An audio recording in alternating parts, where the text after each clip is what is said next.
They took my inheritance, then cried in court when I sued and got the house, land, and savings.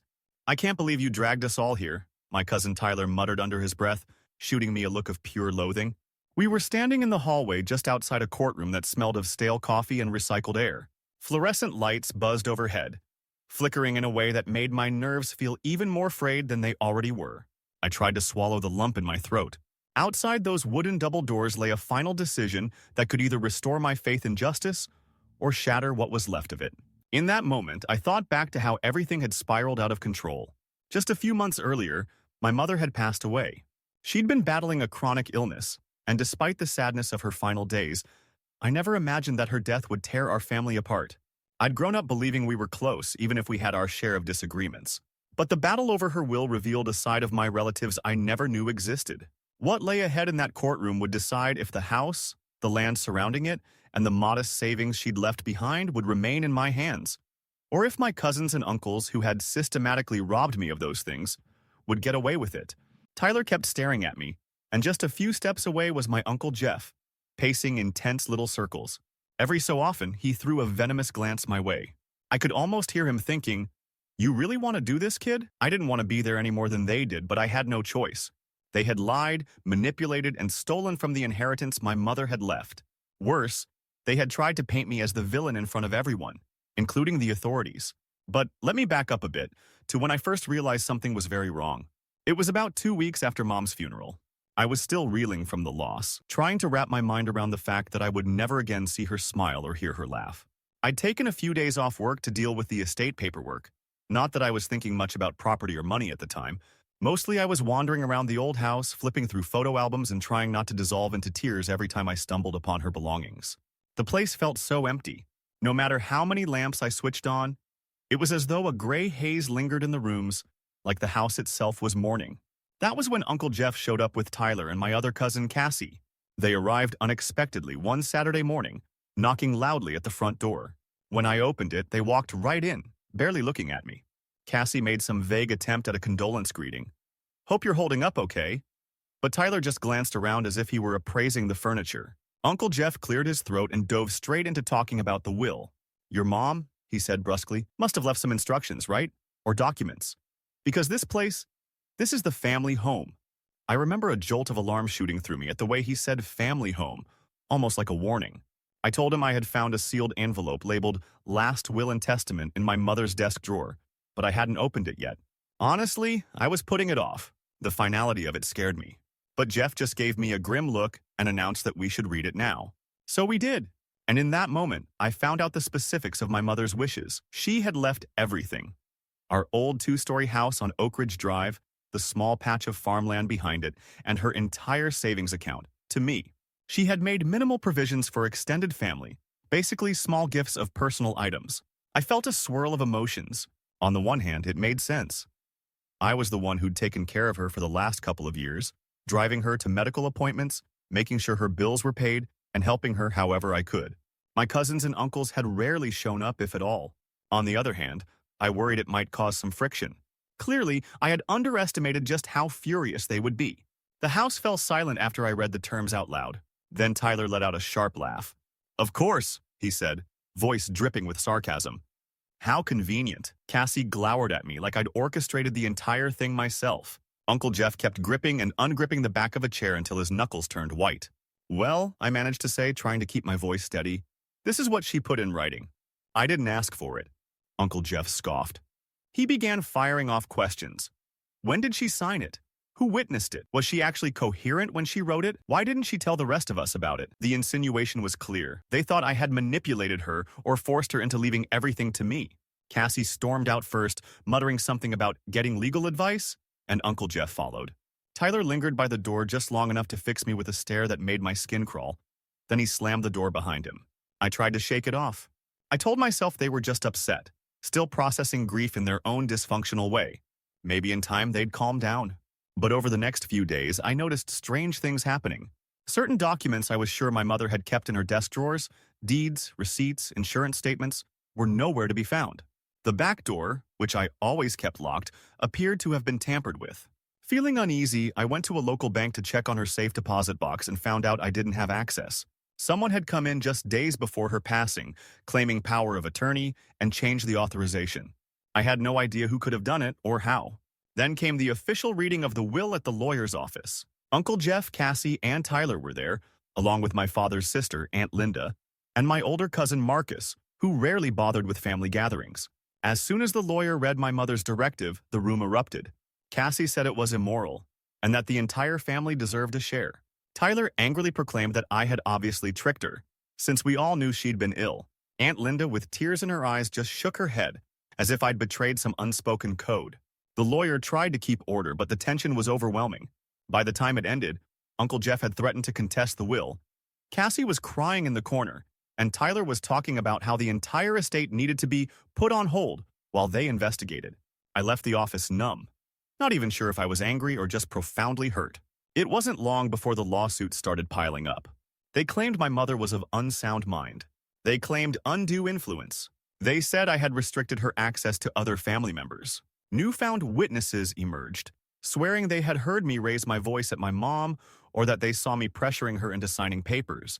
It was all lies, but in the world of legal proceedings, lies can do a lot of damage if you can't disprove them. I tried to hire a decent attorney, but he was overwhelmed by the flurry of paperwork and motions the other side kept filing.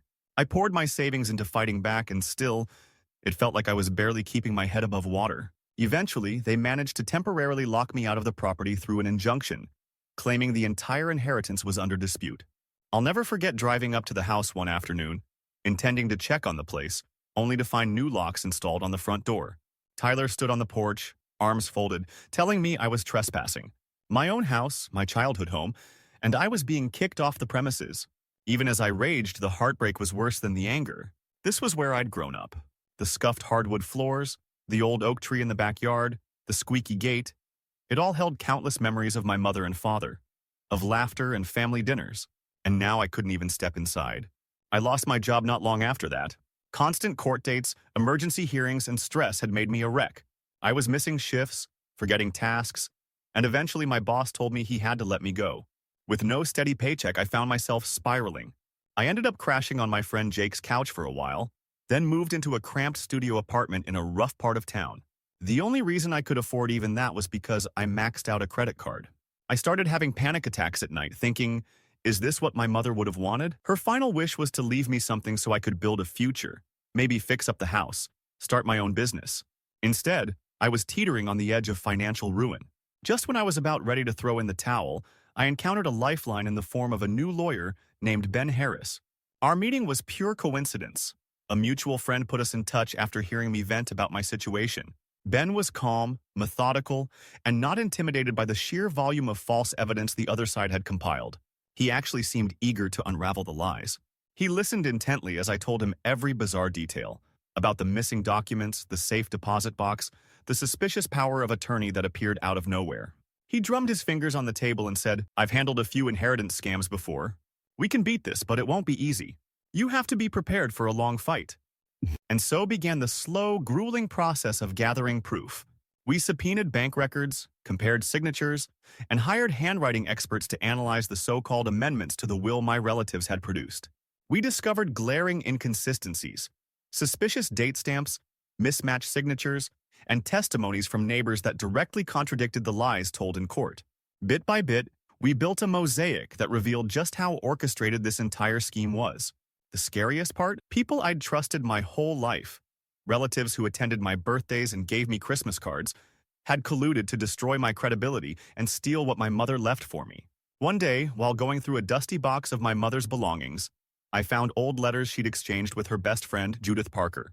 In those letters, my mother wrote explicitly that she wanted me to have the house because I'd always taken care of her when she was sick, while everyone else ignored her calls. She mentioned how worried she was that the rest of the family would fight me over it once she was gone. It was heartbreaking to see that she'd anticipated this drama, but it was also the ammunition we needed. Judith was still around, so we contacted her, and she agreed to testify in my favor. She confirmed that my mother had been clear-headed and steadfast in her decision, right up until her final days. The other side fought us tooth and nail, of course. They tried to discredit Judith, claiming she had a personal grudge. They called more false witnesses, who insisted I'd screamed at my mom or exploited her fragile state. But cracks began to show in their stories. Dates didn't line up, Medical records contradicted them. Phone logs proved we hadn't even been in the same city at certain times. A few of those witnesses buckled under cross-examination, admitting they'd been offered money or favors by my Uncle Jeff. It was ugly, but it was also the first time I felt real hope since this nightmare began. Eventually, the case came down to a final hearing, the one that brought me to that courthouse hallway where Tyler muttered threats under his breath. My new lawyer, Ben, was flipping through a thick binder of evidence, reminding me we had done everything possible. "You've told the truth," he said, gripping my shoulder reassuringly. "Now it's up to the judge." Oppo. When the bailiff finally called us in, I stepped into the courtroom and felt my pulse hammering in my ears. Uncle Jeff, Tyler, Cassie, Aunt Linda, and Marcus sat on one side. Cassie had her arms crossed over her chest, eyes rimmed red as if she'd been crying. Tyler refused to even look at me. Uncle Jeff stared with a hardened expression that gave nothing away. I had never felt so alone, yet so resolute. This was about more than a house or a bank account. It was about the very last wish my mother had entrusted to me. The hearing began with opening statements, but soon it turned into a lengthy exhibition of evidence. Ben presented every scrap of documentation we had painstakingly collected. He showed the judge the suspicious changes made to the safe deposit box authorization. He highlighted the forged signatures that a forensic expert had declared fraudulent.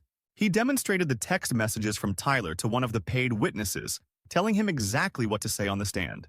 The judge's expression grew more and more grim as each new piece of corruption came to light. At one point, the judge asked Cassie directly if she had knowledge of these bribes, and she burst into tears, mumbling something about just following instructions. When it was the defense's turn, they scrambled, making half-hearted attempts to shift blame. Their lawyer tried to argue that my mother had second thoughts about the will, but the evidence was unconvincing. A few relatives doubled down on their accusations, insisting I must have done something manipulative behind the scenes. But they had no proof, only anger and resentment. Then came the moment the judge spoke. Her voice was calm but cutting as she summarized the situation. A legitimate will had been signed by my mother while she was of sound mind, leaving me the house, the land, and her savings. Multiple relatives had conspired to forge documents and bribe witnesses in an effort to seize that inheritance. The forgery was supported by overwhelming evidence. Therefore, the judge ruled in my favor, restored the legitimacy of the original will, and ordered that any assets already transferred be immediately returned. She also reprimanded my Uncle Jeff and Tyler for their brazen attempts to undermine the court, and suggested that criminal charges might be pursued. My ears buzzed. For a second, it felt like the entire courtroom tilted sideways. I'd been so tense for so long that I couldn't even process what victory felt like. Outside, I stood on the courthouse steps, letting the sun warm my face as I tried to absorb the fact that I had won. Ben offered a handshake and a rare smile. My relatives trickled out soon after, some red-faced and furious, others hollow-eyed, not sure where to place the blame. Tyler mumbled something inaudible, then stalked off. Cassie glanced at me with tears in her eyes, but whether they were tears of regret or just frustration at losing, I couldn't tell. Uncle Jeff refused to even acknowledge me. Mark, who had mostly been silent throughout the whole ordeal, gave me a stiff nod and walked away with the rest of them. And just like that, it was over. Legally, anyway. There was still the matter of returning everything they had taken, from the house keys to the bank accounts. But the ultimate decision had been made. I was the rightful heir to my mother's property. I felt relief, but also an immense sadness. My family had shattered during this fight. The people who once gathered around our kitchen table for Thanksgiving dinners, who teased me about my bad haircuts as a teenager, had now become near strangers. Sure, we shared blood, but that was about it. Moving back into the house was surreal. I walked from room to room, flicking on lights, throwing open dusty curtains. It smelled musty, like it hadn't been aired out in weeks. A few personal items were missing, presumably taken by those who'd occupied the place in my absence, but I tried not to dwell on it. The important parts of my childhood were still there. My mother's old rocking chair in the living room, the faded floral wallpaper in the hallway, the squeaky step on the staircase. Even the orchard out back remained, though it was overgrown with weeds and brambles. As I gazed at the overgrown apple trees, I felt a pang of longing. Mom had once told me she dreamed of turning that orchard into something beautiful. Maybe a place where local families could come pick their own apples in the fall. Suddenly, the weight of responsibility hit me. This was more than just a building and some farmland. It was my mother's legacy, and I owed it to her to do something worthwhile with it. I decided to clean up the orchard and restore the house little by little. It became a sort of therapy, pulling out dead branches, repainting the porch swing, fixing broken shutters. Gradually, the house transformed from a place of bitter memories back into a home, albeit one tinged with both warmth and lingering sadness. I also took a look at my mother's savings once they were finally released from legal limbo. It wasn't a fortune, but it was enough to get me on my feet. Part of me wanted to stash it away as an emergency fund, but then I remembered how generous my mother had always been. She believed in helping people who couldn't help themselves. So, I used a portion of that money to establish a small scholarship at the local high school in her name. It was meant for students who excelled academically but didn't have the resources for college. That decision felt right. It felt like something Mom would have applauded. I wish I could say that my relatives eventually came around. Some tried to reach out when they realized they'd lost. A couple of them claimed they'd been misled by the others. Tyler never apologized. Uncle Jeff never apologized. Cassie sent me a text once, saying she was sorry for all the trouble, but she also attached an angry rant about feeling blindsided by the will. My relationship with them will never be the same. Maybe that's okay. Maybe it's better to know who genuinely cares about you, rather than cling to a fantasy of familial harmony. Sometimes, on warm evenings, I sit on the porch swing, listening to the cicadas drone in the trees. I watch the sun set over the orchard and think about the cost of what I fought for. It was never just about money or property. It was about honoring my mother's final wishes. She was the one who believed in me, who trusted me to take care of the family home after she was gone. And it was about standing up for the truth when everyone else seemed content to distort it for personal gain. Even now, the victory feels bittersweet. Yes, the house and the land are back in my name, and I've begun to transform the orchard into the fruitful haven my mother once imagined. But the rest of the family is scattered, divided by suspicion and lies. Maybe one day I'll come to terms with that fracture. Or maybe it'll haunt me, a reminder of how greed can corrode bonds that took a lifetime to build. Still, I'm grateful I had the strength, and the help from Ben, to push back against their scheme. If there's one thing I learned, it's that justice doesn't always come swiftly, but when it does, it can be a powerful force. In the end, I got the house, the land, and the savings. But more than that, I got a chance to fulfill my mother's dream, a chance to make her proud. And maybe that's worth all the pain it took to get here. I can only hope she's watching and smiling, knowing that even through betrayal and heartbreak, her legacy lives on in the orchard's blossoming rose and in the heart of the home that still carries her spirit.